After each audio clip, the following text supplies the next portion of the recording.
the Indian side of the Indian Dgmo at 15:35 hours. You will of course appreciate that early on 10th morning, we had mounted an extremely effective attack on key Pakistani Air Force bases. That was the reason they were now willing to stop firing and military action.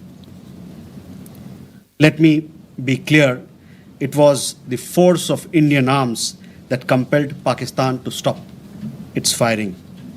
As regards conversations with other nations, the message from India was clear and consistent, and exactly the same message that we were conveying from public platforms was the one conveyed in private conversations. It was that India was responding to the 22nd April terrorist attack by targeting the terrorist infrastructure. However, if the Pakistani armed forces fire, Indian armed forces will fire back. If Pakistan stops, India will also stop.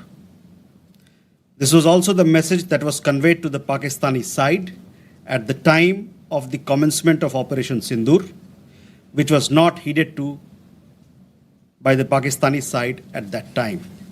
It is natural that many foreign leaders who heard this from us would have shared it with their Pakistani interlocutors. Jessica, you had a question on IWT. The other day you saw that after the CCS decision, this Indus Water Treaty has been put in abeyance. I would also like to take you back a little. The IWT, the Indus Water Treaty, was concluded in the spirit of goodwill and friendship as specified in the preamble of the treaty.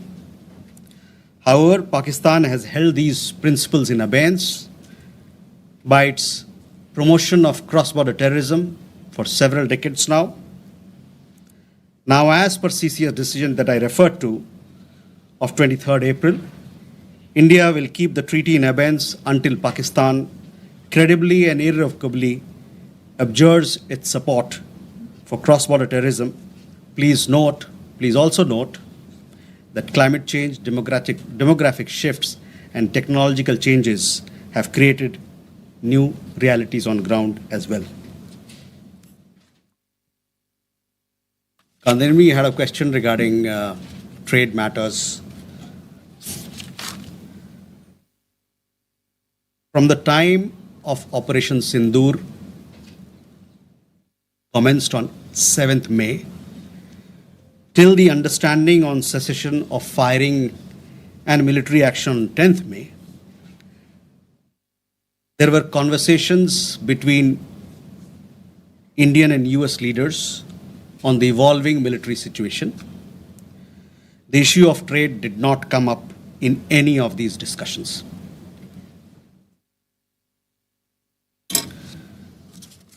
Siddhant, you had a question on the latest statement issued by the Pakistan Foreign Office.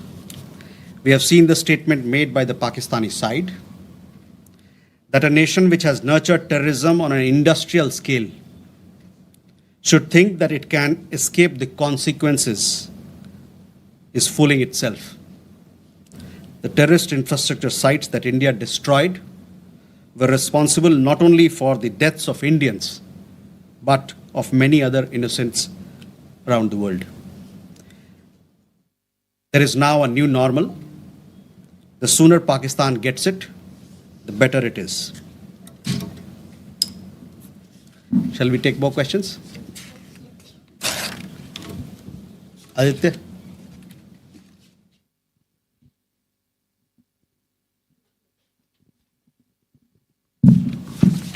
Mr. Jaiswal, I have two quick questions. One, that some of the Indian diplomats who have given interviews abroad have said that India has electronic intercepts and gathered intelligence linking to Pahalgam attackers to the handlers, and they have been planning more attacks.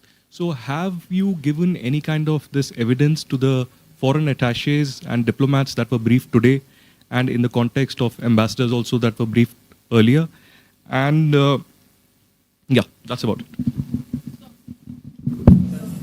Megha?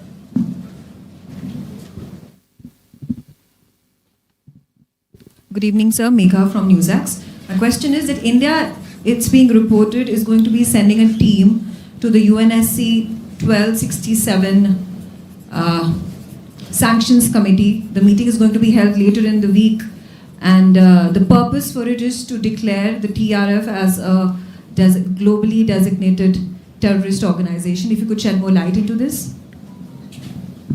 Okay.